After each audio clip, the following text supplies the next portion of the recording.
Well, it's just over 1 year since I did the last walk around of this little red car. The reason I'm a bit late doing it is because it's been rather wet over the last week or so, and I wanted to drive the car around the lawn a bit. So I'm parked on the lawn, the engine's running, it's still a little bit cold, so we'll drive the little red car around the garden. And then I want to engage four-wheel drive and check that that's all okay. I had a good run up to the testing station, and we'll talk about that in a bit. It passed its Ministry of Transport test after I did some work, which I will talk about in a bit. So I'm just going to drive around the lawn. I'm only in first, obviously, and it feels nice and tight. Engine's pulling nicely, and when I get on this straight section I'll engage four-wheel drive and see if we can see the lights come on the dashboard. Right, really you need to be straight and level with no load on the engine before you press the button on the top of the gear lever, and down there 4 little green lights have come on to show that it's in four-wheel drive. And you do get a little bit more transmission whine once the system is engaged, but once you've got four-wheel drive on, this thing flies. And we're on grass, which is really slippery. Now look at this, we're really shifting now. Right, let's do some quick turns.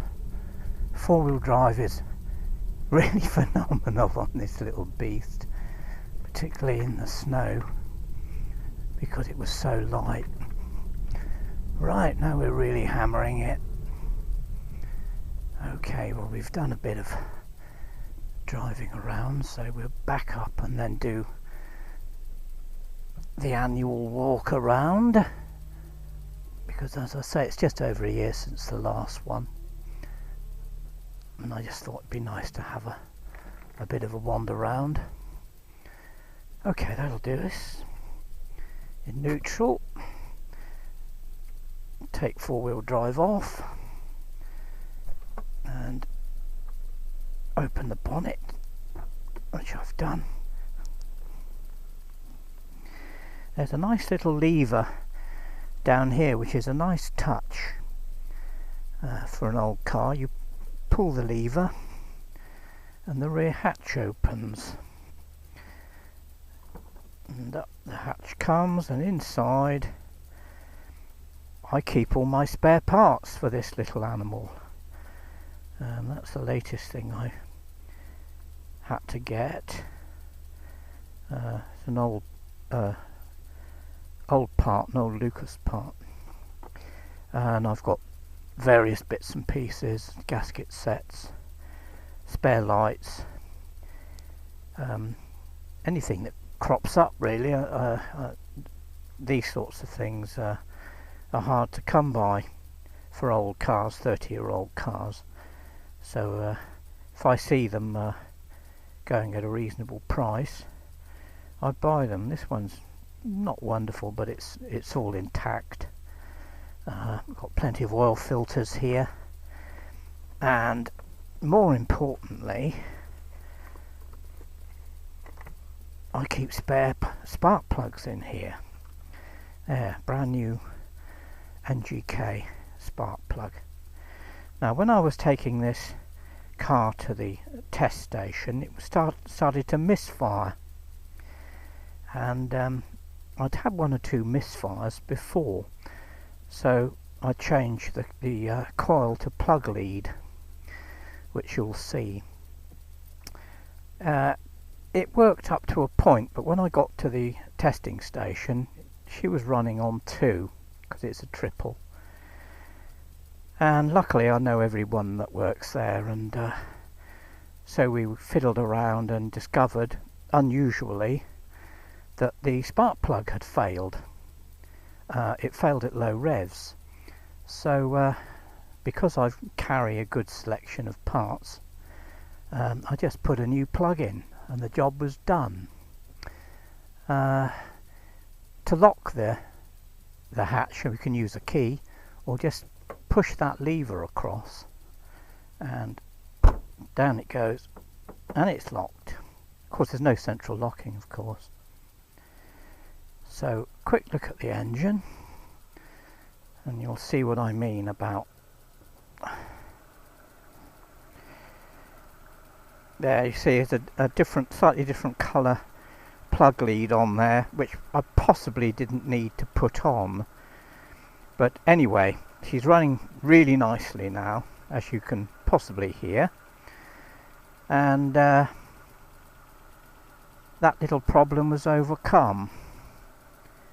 Haven't really done anything at all under the bonnet in the last year, and after the last Ministry of Transport test I was given an advisory on this wheel because they said it had signs of perishing, and I took the wheel off and it looked okay. I mean, there is very minor perishing on it, so I had a word with Nick at the garage and he said, well, bring it in and I'll have a look.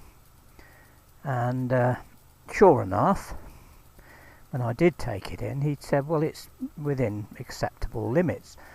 So nothing has changed. I didn't change that tyre, and it's got really good depth of tread apart from anything else. But when I took that wheel off, I found that the CV boot had split. Now that boot was changed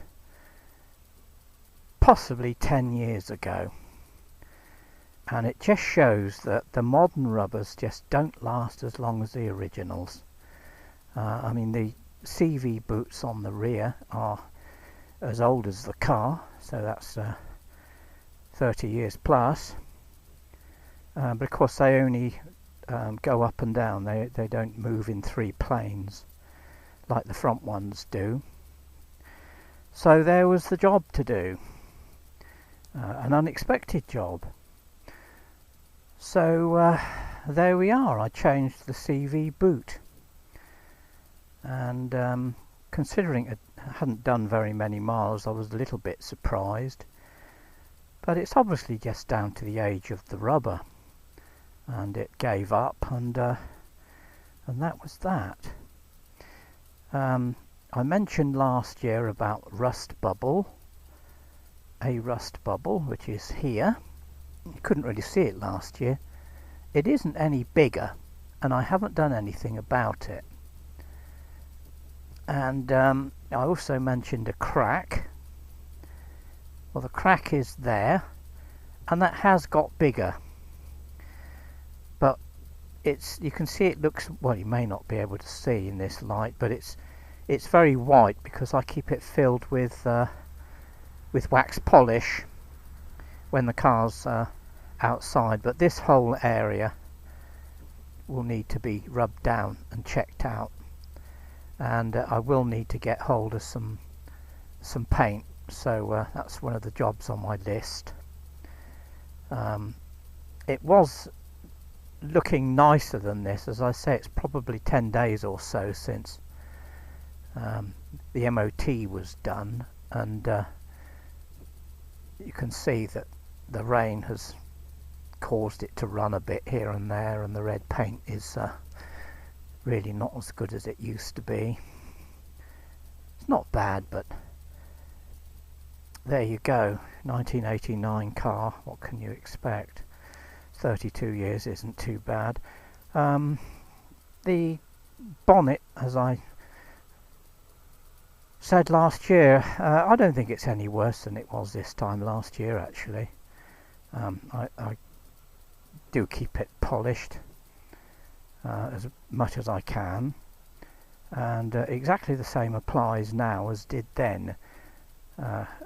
We're in mid-October, and when I finish cutting grass and picking up leaves with the lawn tractor will be moved into a winter position, and then this little car will go into the garage, and I won't, apart from starting it up and keeping the battery charged, I won't be using it over the winter period. That would be unkind. I don't want to take it out in the salt or the snow, even although I might take it out in the snow, I don't know yet, just for a bit of fun, because it really is, it's so small that you can have a lot of fun in four-wheel drive on these with these things. But I had a good look underneath the car when it was up on the ramps at the garage, and absolutely no change underneath. You can't really see, but if you look at that rear wheel you might just see the black paint that's just as good as it was last year. Underneath is just the same. The exhaust system has still got the original paint on it. There is all sorts of spiders' webs under there, but everything seems to be in good condition. As I say, that's it. This is the only side that needs work, and I do need to work this one through.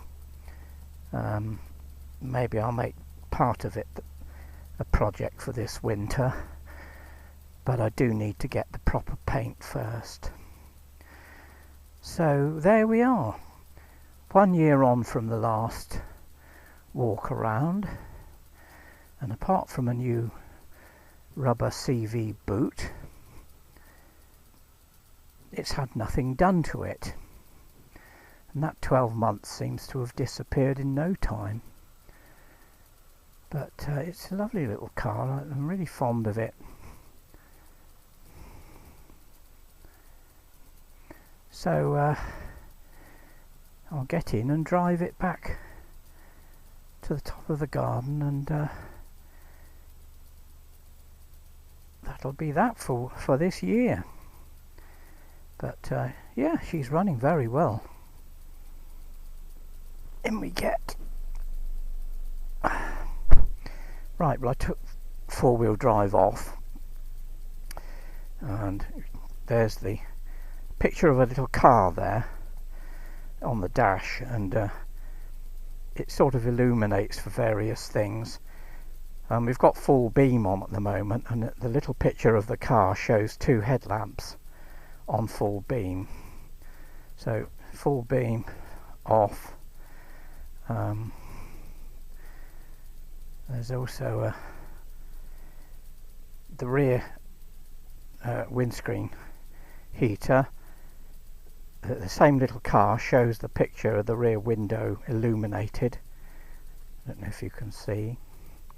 And then if I press the button for four-wheel drive on the top of the gear lever, the little green lights come on to show that the four-wheel drive is engaged. So we are in four-wheel drive. I'll take off the heater, and we've also got the indication there for the rear fog lamps, so that can come off. That must have been done when they were testing it. So there we go, a little 1.2 GL in four-wheel drive, and off we go.